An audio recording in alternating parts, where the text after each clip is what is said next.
Teori UMKM dan SAK EMKM. Adapun topik pembahasannya, yang pertama, definisi UMKM, yang kedua, kriteria UMKM, yang ketiga, klasifikasi UMKM, lalu ada ciri-ciri UMKM, SAK EMKM, dan usaha dagang. Definisi UMKM, menurut Undang-Undang Nomor 20 Tahun 2008 tentang Usaha Mikro, Kecil, dan Menengah, UMKM didefinisikan sebagai berikut. Usaha mikro adalah usaha produktif milik perorangan dan atau badan usaha perorangan yang memenuhi kriteria usaha mikro sebagaimana diatur dalam undang-undang ini.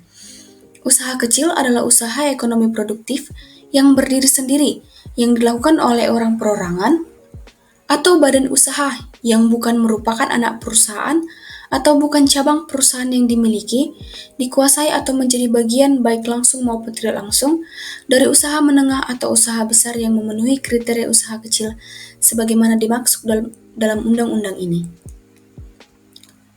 Usaha menengah adalah usaha ekonomi produktif yang berdiri sendiri yang dilakukan oleh orang perorangan atau badan usaha yang bukan merupakan anak perusahaan atau cabang perusahaan yang dimiliki, dikuasai ataupun menjadi bagian baik langsung maupun tidak langsung dengan usaha kecil atau usaha besar dengan jumlah kekayaan bersih atau hasil penjualan tahunan sebagaimana diatur dalam undang-undang ini. Selanjutnya adalah kriteria UMKM. Menurut Undang-Undang UMKM tahun 2008, UMKM diklasifikasikan menurut kekayaan bersih atau hasil penjualan tahunan. Kekayaan bersih adalah jumlah aset sesudah dikurangi dengan hutang atau kewajiban. Adapun kekayaan bersih atau modal bersih dari UMKM, yang pertama usaha mikro maksimal 50 juta, usaha kecil 50 juta sampai dengan 500 juta, usaha menengah 500 juta sampai dengan 10 miliar, di luar tanah dan bangunan tempat usaha. Menurut hasil penjualannya, usaha mikro maksimal 300 juta, usaha kecil 300 juta sampai dengan 2 miliar 500 juta, dan usaha menengah 2 miliar 500 juta sampai dengan 50 miliar. Berdasarkan PP UMKM nomor 7 tahun 2021, UMKM diklasifikasikan menurut kriteria modal usaha atau hasil penjualan tahunan. Modal usaha adalah modal sendiri dan modal pinjaman untuk melakukan aktivitas usaha. Kekayaan bersih daripada UMKM, usaha mikro maksimal 1 miliar, usaha kecil 1 miliar sampai dengan 500 juta, usaha menengah 5 miliar sampai dengan 10 miliar, di luar tanah dan bangunan tempat usaha. Adapun berdasarkan hasil penjualan tahunan, usaha mikro maksimal 2 miliar, usaha kecil 2 miliar sampai dengan 15 miliar, dan usaha menengah 15 miliar sampai dengan 50 miliar. Klasifikasi UMKM, usaha dagang adalah suatu usaha yang kegiatan utamanya membeli produk atau barang dari pemasok atau supplier dan menjualnya kembali kepada konsumen dengan tujuan untuk memperoleh keuntungan. Contoh daripada usaha dagang adalah agen dan pengecer. Yang kedua ada usaha industri, suatu usaha yang kegiatannya mengelola bahan mentah atau bahan baku menjadi produk atau barang jadi yang siap dijual kepada konsumen. Contohnya adalah industri makanan dan minuman, pertambangan, pengrajin dan konveksi. Lalu ada usaha jasa, yaitu suatu usaha yang kegiatannya dilakukan dengan cara memberikan jasa kepada konsumen dengan tujuan untuk memperoleh keuntungan. Contohnya adalah jasa transportasi, jasa pendidikan, fotokopi, dan lain-lain. Lalu usaha pertanian dan perikanan, suatu usaha yang kegiatannya melakukan pemeliharaan tanaman atau hewan sampai dengan tanaman dan hewan tersebut mendatangkan keuntungan. Contohnya, perkebunan yakni pembibitan dan sayur-sayuran, peternakan seperti ternak petelur ayam, susu, dan perikanan seperti tambak udang dan kolam ikan. Lalu ciri-ciri UMKM. Adapun ciri-ciri usaha mikro, kecil, dan menengah adalah sebagai berikut. Yang pertama, jenis produk yang dihasilkan UMKM merupakan produk yang dibutuhkan oleh customer. Yang kedua, tempat usaha yang didirikan pada umumnya menetap dan tidak berpindah-pindah. Lalu, UMKM biasanya sudah memiliki izin usaha atau syarat legalitas lainnya. Contoh surat izin usaha perdagangan, surat izin mendirikan bangunan, NPWP, dan lain sebagainya. Dan UMKM juga memiliki sumber daya manusia yang memiliki jiwa entrepreneur, sehingga mampu mengelola usahanya untuk lebih maju. Lalu biasanya juga UMKM itu memiliki perencanaan bisnis atau business planning yang baik, sehingga perusahaan dapat merealisasikan tujuan bisnisnya, dan UMKM itu membuat laporan keuangan. Suatu usaha setidaknya telah memiliki pembukuan sederhana yang memisahkan antara aset, kewajiban maupun modal milik usaha dengan milik pribadi atau keluarga.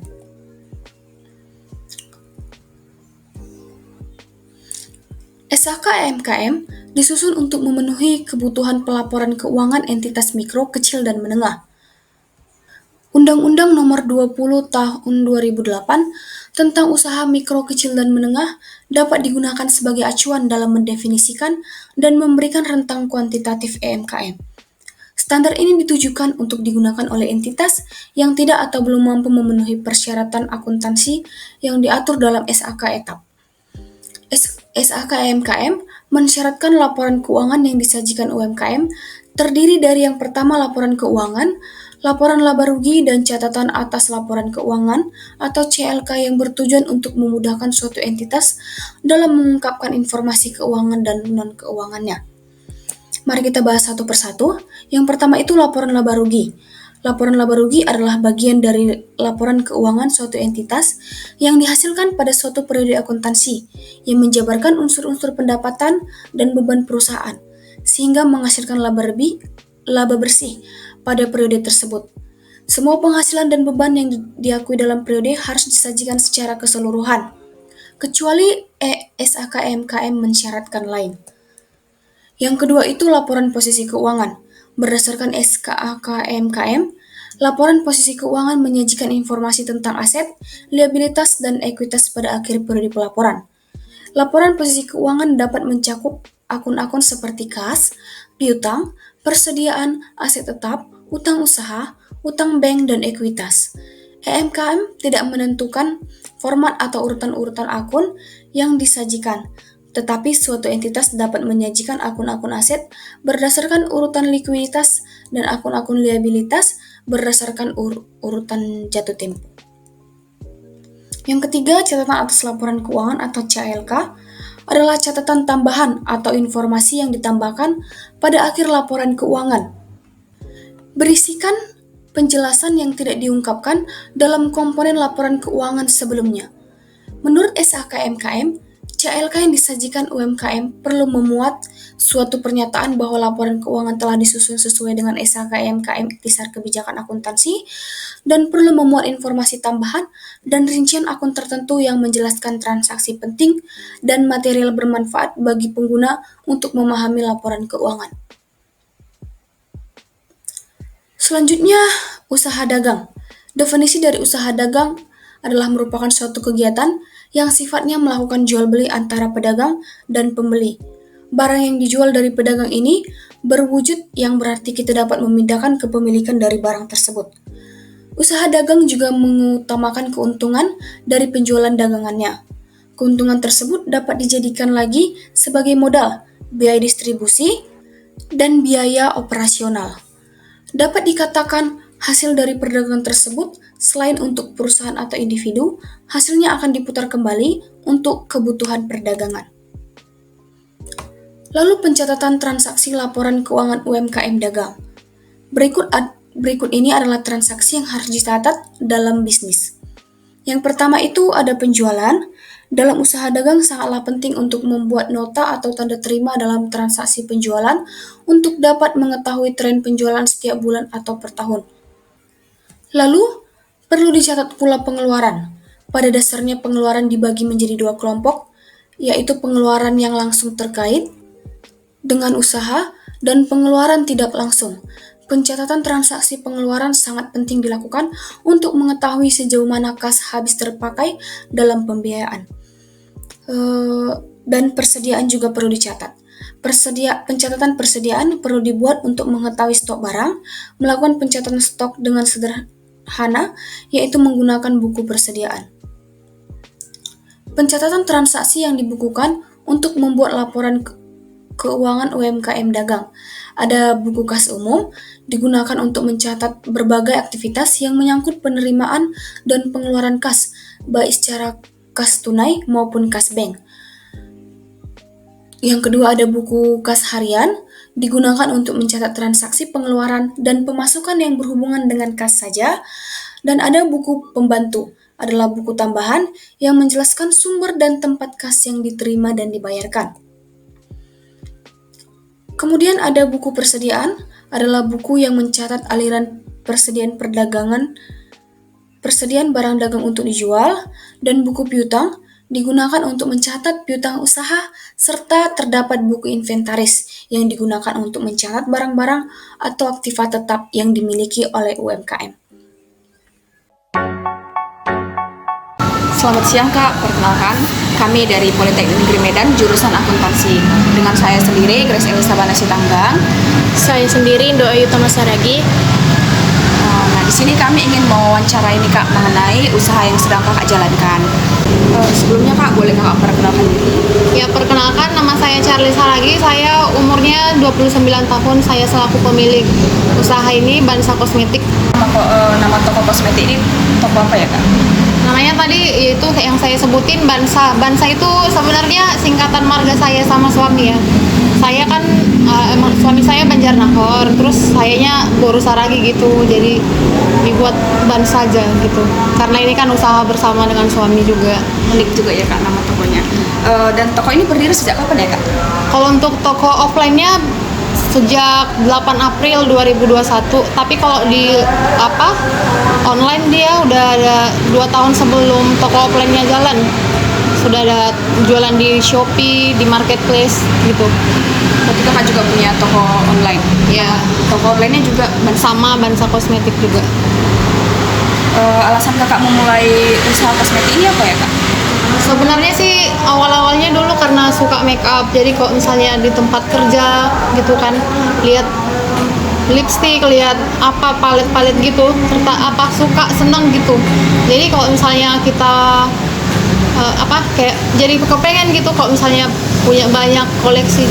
Cuman kan nggak bisa kepake semua tuh. Jadi kayak kalau misalnya mau beli apa sih salahnya kalau misalnya kita beli tapi dengan harga yang relatif murah dan kayak udah gabung deh jadi resellernya kosmetik gitu.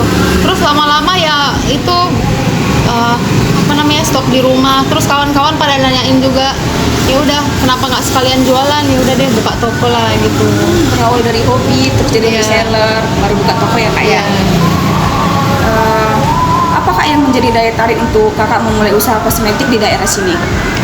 Kalau untuk di daerah sini dia karena banyak banyak pemukiman, terus perumahan untuk daerah-daerah sekitarnya juga banyak, ada pabrik gitu, karyawan kan. Kok misalnya di daerah sini tuh banyak gitulah. Ramai deh. Iya, dan cukup strategis dan juga di pinggir pasar gini kan. Jadi orang yang lalu lalang jadi banyak yang melirik dan tertarik lah untuk belanja di sini. Namun sebelumnya Kak, boleh Kakak sebut alamat lengkapnya toko ini? Kalau untuk alamat lengkapnya di Jalan Kebun Kopi nomor 15A, Marindal 1, Pasar 4. Marindal ya? Iya, di depan Jalan Roso. Nanti titiknya di Maps ada kok. Ini kan Kak banyak nih produk-produknya. Jadi gimana sih Kakak memilih produk apa aja nih yang mau dijual gitu? Kalau untuk pemilihan produk dia cewek apalagi ya, kalau target pasarnya kan itu cewek, ibu-ibu, yang anak sekolah, mahasiswa gitu. Jadi saya banyakin di lip cream karena saya sendiri kan termasuk sebelumnya kan yang sampai sekarang pun ya tetap konsumen gitulah. Kita cewek-cewek paling tertarik di lip cream gitu. Habis itu untuk base make up seperti kayak foundation, bedak padatnya, bedak taburnya, pokoknya dia produk-produk yang utama lah gitu. Habis itu skincare. Jadi kita lihat target pasar, misalnya ini skincare yang ini untuk remaja, yang ini untuk dewasa gitu. Jadi target utama Kakak untuk jadi siapa target utama Kakak untuk konsumen dan bagaimana ya Kak strategi pemasaran Kakak untuk saat ini? Kalau untuk target utamanya itu ya kayak saya bilang tadi, kok misalnya anak sekolahan dia di daerah sini kan banyak, terus sama karyawan pabrik tadi. Jadi kok misalnya nyediainnya ya itu produk untuk dewasa, remaja, kalau bisa sebut brand gitu ya. Kalau untuk remaja itu brandnya Emina dan New Face gitu. Jadi kok untuk dewasa lebih ke Wardah sih, kok di sini Wardah, Maybelline gitu. Kalau untuk skincare-nya dia lebih di sini ibu-ibu banyak itu yang skincarean kayak Animate, ada Scarlett gitu loh. Jadi target pasarnya di sini sekitar pelajar yang ada di sekitar sini dan Pabrik sama ibu rumah karyawan tangga. pabrik ya. Ya. Kakak kan bilang tadi kalau kakak jualan di online juga. Nah, menurut pendapat kakak, apakah lebih besar penjualan yang di online atau yang di toko, Kak? Kalau untuk besarnya pendapatan dia lebih besar di toko, karena di toko offline gitu ya. Karena dia kan kita menyediakan harga grosir, terus pengambilan partai kecil dan partai besar juga ada kok di sini. Terus nerima reseller juga. Apakah ada produk tertentu yang menjadi kebanggaan kakak dalam lini produk kosmetik saat ini? Untuk produk kebanggaan maksudnya karena mungkin bestseller atau pas moving di toko atau saya sendiri pakai, bisa itu dipilihnya dari produk Scarlett, terus MS Glow juga, karena memang kok produknya bisa dijangkau harganya, terus kayak pasarnya pun untuk remaja kayak remaja dari 13 tahun udah bisa pakai kalau untuk produk Scarlett ya kan. Terus sampai dia yang umur 50 bisa pakai kan, karena dia ada nyediain produk untuk anti aging gitu deh. Terus kalau misalnya untuk pelajar dia dari Implora juga harganya terjangkau. Bagaimana cara kakak mendapatkan supplier untuk memenuhi produk-produk yang ada di toko kakak ini? Kalau untuk pengadaan produk itu kita cari di Google, ada distributor untuk misalnya brand Wardah adanya di daerah mana.